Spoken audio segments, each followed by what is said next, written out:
तो आज हम लोग पढ़ने जा रहे हैं काइनेमेटिक्स, और काइनेमेटिक्स का प्रॉब्लम सॉल्व करेंगे हम लोग मोशन इन ए प्लेन। ठीक है, motion in a plane solve करेंगे, और with respect to one frame, with respect to two frames. ठीक है, तो ये चीज़ हम लोग पढ़ने जा रहे हैं, और इसके जो प्रॉब्लम्स होते हैं उसको सॉल्व कैसे करें। जैसे इसका एक एप्लीकेशन बहुत अच्छा सा है, कौन सा, प्रोजेक्टाइल मोशन का। प्रोजेक्टाइल मोशन को कैसे सॉल्व करेंगे उसको भी ड्राइव करते हैं। और जैसे रिलेटिव मोशंस वाले प्रॉब्लम होते हैं, रिवर क्रॉसिंग, एरोप्लेन वाले प्रॉब्लम्स, तो इन सब तरह के प्रॉब्लम्स को कैसे सॉल्व करेंगे, कैसे टैकल करेंगे। तो या रेन वाले जो प्रॉब्लम्स हैं, तो ये सब एक सिंपल टेक्निक है। इसमें मोशन को सीधा सीधा दो पार्ट में तोड़ देना है, एक्स एंड वाई में।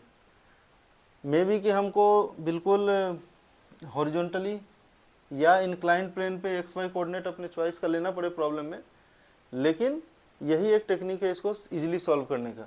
और कैसे हम एक फ्रेम से ज़्यादा, जैसे कि दो फ्रेम में प्रॉब्लम को कैसे सॉल्व करेंगे, तो ये सब चीज़ हम लोग आज सीखेंगे इस वीडियो के थ्रू। तो जैसे कि सपोज कोई पार्टिकल है at T equal to T पे, ए पोजीशन पे, और यहाँ से अपनी पोजीशन बी में चेंज कर रही है, तो इसका मतलब ये एक्स में भी कुछ इसका मूवमेंट हो रहा है और वाई में भी कुछ मूवमेंट हो रहा है।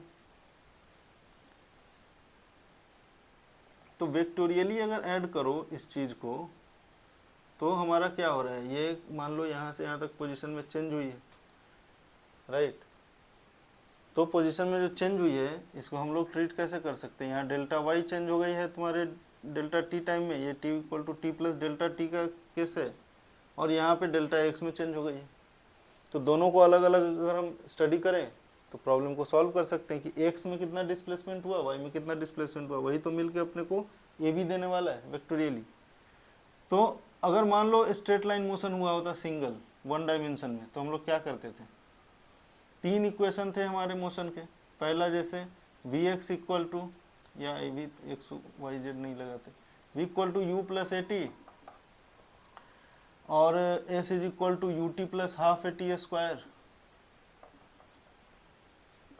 And V square is equal to U square plus two A S, यही तीन लगाते थे।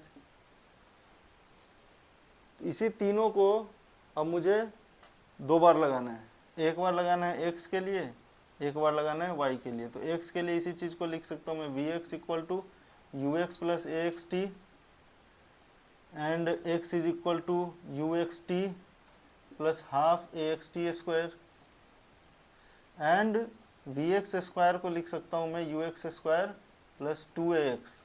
ठीक है, जब मैं इसको मोशन इन ए प्लेन में आ रहा हूँ, यानी कि मैं टू डायमेंशन में जा रहा हूँ, एक्स और वाई दोनों में, वहाँ पे सिर्फ एक ही डायरेक्शन में था, तो इसी इक्वेशन ऑफ मोशन को यूज करूँगा। अच्छा, यहाँ पे ध्यान देना, ये एस जो होती है सो डिस्प्लेसमेंट होती है, वी वेलोसिटी होती है, S is not distance, displacement है। तो बस इसी का यूज करना है। तो फिर हम डेल्टा एक्स के डिस्प्लेसमेंट और डेल्टा वाई का डिस्प्लेसमेंट देखें तो ए बी का हमारा डिस्प्लेसमेंट मिल जाएगा अपने को। तो वाई का हो गया हमारा इसी तरह से V Y is equal to same U Y T, नहीं ठीक है, यू प्लस ए टी, ठीक है, यहाँ पे लगा हुआ है, U Y plus A Y T, Y is equal to you Y T plus half A Y T square, and V Y square is equal to you Y square plus two A Y. खत्म, इसी का use करेंगे। इसी का use करके सबसे simple है, projectile motion को बिल्कुल एक हॉरिजॉन्टल पे सॉल्व करते हैं पहले। मतलब हॉरिजॉन्टल से हम कुछ एंगल पे किसी चीज़ को प्रोजेक्ट कर देते हैं, मान लीजिए किसी चीज़ को प्रोजेक्ट कर देते हैं कुछ खास एंगल से, यू से, यहाँ से थीटा एंगल बनाते हुए। ठीक है, तो थीटा एंगल बनाते हुए तो इस पे इसको जाना है एक पैराबोलिक पाथ पे, और अपने को निकालना होता है mostly T equal to time of flight, range and maximum height reached, ये जो हाइट होती है, और हॉरिजॉन्टल रेंज मतलब ये जो रेंज होती है, और टी मतलब टाइम ऑफ फ्लाइट मतलब यहाँ से यहाँ तक जाने में इसको कितना टाइम लगा है, पोजीशन ओ से लेके पोजीशन पी तक जाने में इसको कितना टाइम लगा है। तो देखो अगर मैं सिंपली एक्स वाई मोशन का यूज करूं तो इस प्रॉब्लम को बड़ी इजीली सॉल्व कर सकता हूं। तो जैसे एक्स मोशन, कभी भी मोशन को हमको दो पार्ट में ब्रेक कर लेना है। तो एक्स मोशन यू इधर था तो ये क्या होगा, ये होगा यू कॉस थीटा वेक्टर से, और ये पार्ट हो जाएगी यू साइन थीटा। तो हमारा यू एक्स हो गया यू कॉस थीटा। अच्छा मैं सिर्फ थ्रो कर दिया, ठीक है, बाद में बीच में उस पर कोई फोर्स एक्ट ही नहीं हो रही है, एयर ड्रैग वगैरह को नेगलेक्ट कर रहे हैं। तो एक्सेलरेशन ए एक्स में 0 है, और एक्स पोजीशन अपने को पता करना है, टी इज इक्वल टू वाट पता करना है। कभी भूल भी जाओ इसके फॉर्मूलाज को, तो फॉर्मूली को तो आप इजीली निकाल सकते हो। वाई मोशन को पढ़ो इसी तरह से, यू वाई कितना है तो भाई यू साइन थीटा है, और ए वाई कितना है, तो अगर ऊपर के डायरेक्शन को पॉजिटिव ले रहे हो और राइट के डायरेक्शन को पॉजिटिव ले रहे हो, तो लेफ्ट में जो भी चीज़ जा रही है निगेटिव, और नीचे जो जा रही है सो भी निगेटिव, तो minus G. Y is equal to what, T is equal to what. तो ठीक है, करो सॉल्व। तो क्या करना चाहिए हमको, वाई को अगर देखा जाए तो डिस्प्लेसमेंट है, वाई में कितना डिस्प्लेसमेंट हो रहा है, अगर यहाँ पी पे पहुँच जाते तो 0, वाई में फिर कुछ है ही नहीं यहाँ पे डिस्प्लेसमेंट, तो वाई को हमने कर दिया 0। तो वाई इक्वल टू 0 जब किया तो u Y t minus half या प्लस हाफ ए वाई टी स्क्वायर अभी रखते हैं, डाल देंगे वैल्यू। तो 0 is equal to you y कितना है मेरा, u sine theta into t minus half, और ये जी टी स्क्वायर, ठीक है।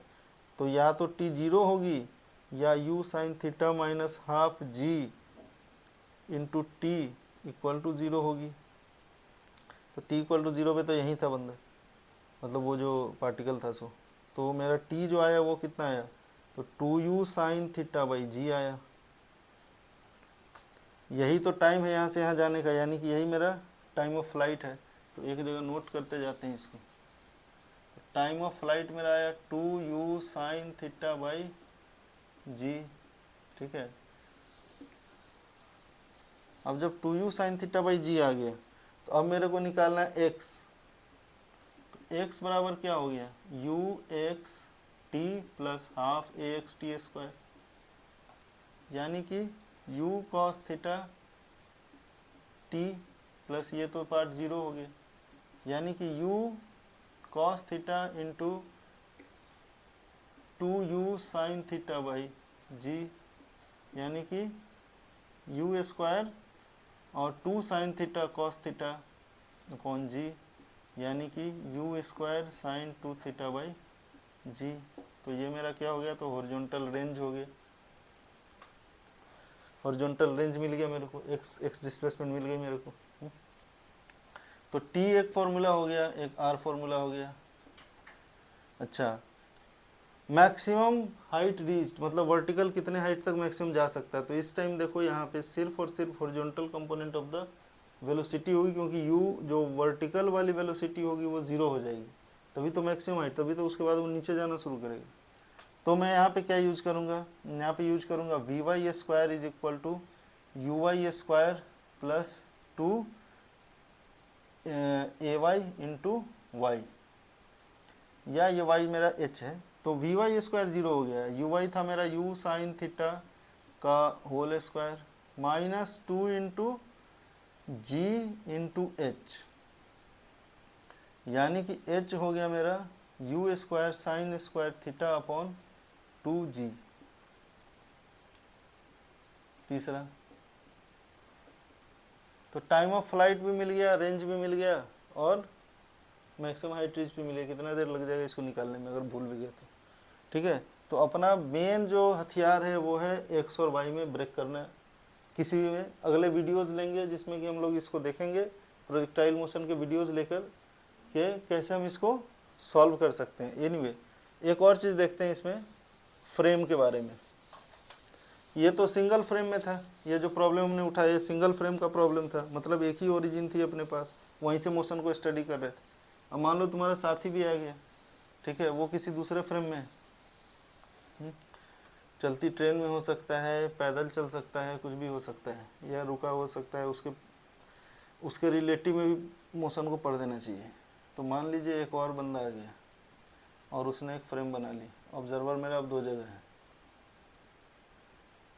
तो एक ये फ्रेम है, इसकी ओरिजिन यहाँ है, इसकी ओरिजिन यहाँ है, पार्टिकल मेरा कहीं यहाँ पे है P, तो मैं इसको यहाँ से मिलाता हूँ। तो ये रही इसकी पोजीशन, यानी कि OP पोजीशन, ठीक है। अच्छा, एक इसके कारण होगा वेक्टर और एक वेक्टर यहाँ से इसको मिला रहा है। तो ज़रा वेक्टर का यूज करो, इस फ्रेम का नाम दे दो S डैश, इसका नाम दे दो S। तो क्या करना चाहिए मेरे को, मैं पहले तो भाई triangle law of vector addition लगाऊंगा सीधा सीधा, यानी कि आएगा मेरा क्या, तो OP रिजल्टेंट जो है सो OO डैश ट्रायंगल लॉ से प्लस O डैश P आ रहा है, यानी कि R of particle with respect to S is equal to R, मतलब position of frame with respect to S वाला फ्रेम, plus position of particle with respect to S dash. मतलब समझो ना, मैं हूँ, यहाँ मेरा एक कोई और साथी है और यहाँ कोई और है, ठीक है। हम उसके मोशन को स्टडी कर रहे हैं और ये भी स्टडी कर रहे हैं, ठीक है। तो यहाँ से स्टडी कैसे कर रहे हैं, वो अगर चल रहा है तो मेरे रिस्पेक्ट में उसकी पोजीशन कुछ और होगी, इसके रिस्पेक्ट में कुछ और होगी, ठीक है।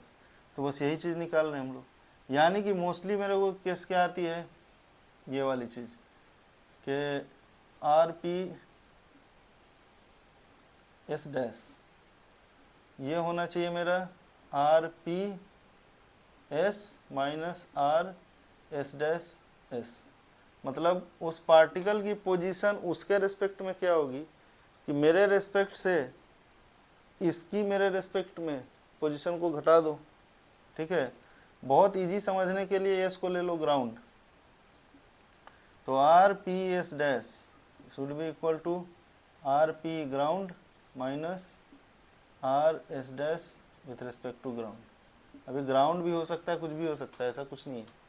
मान लो ये फ्रेम V से मूव करने लग जाए, एक यूनिफॉर्म वेलोसिटी V से मूव करने लग जाए, तो ऐसे केस में क्या होगी, तो उस पार्टिकल का और पार्टिकल भी मूव करने लग जाए, पार्टिकल भी मूव करने लग जाए, ये भी मूव करने लग जाए, हमारा फ्रेम भी मूव करने लग जाए, ठीक है।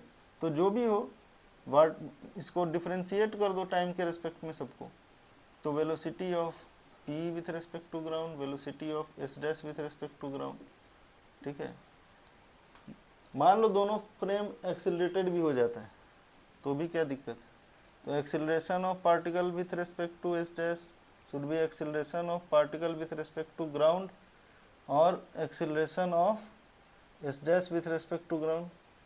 मतलब दोनों फ्रेम अगर हो जाए तो हम इस G को हटा दें, कोई और G से लिखेंगे या फिर कुछ करेंगे, लेकिन S भी ले सकते हैं, कोई दिक्कत नहीं है। अगर नहीं तो हम क्या करते हैं कि इसको रुका हुआ मानते हैं, इनर्शियल फ्रेम मानते हैं, रुका हुआ भी नहीं, इसको इनर्शियल फ्रेम मान लेते हैं, ठीक है।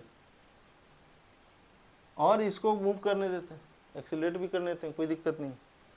तो ऐसे केसेस में हम इसको सॉल्व कर सकते हैं, ठीक है। तो एक हमने बस ग्राउंड फ्रेम को ले लिया है और इसके रिस्पेक्ट में हम तीनों चीज़ पढ़ रहे हैं, पोजीशन भी, वेलोसिटी भी, एक्सीलरेशन भी, ठीक है। अब क्या करें, हम इस पे प्रॉब्लम बनाएं, ठीक है। तो नेक्स्ट वीडियोस में इन टॉपिक्स को लेते हुए, इन कॉन्सेप्ट्स को लेते हुए प्रॉब्लम्स बनाएंगे, ठीक है। एक फ्रेम को हमने इनर्शियल अभी रखा है और एक को इनर्शियल भी रख सकते हैं, एक्सीलरेटेड भी रख सकते हैं, कोई इशू नहीं है।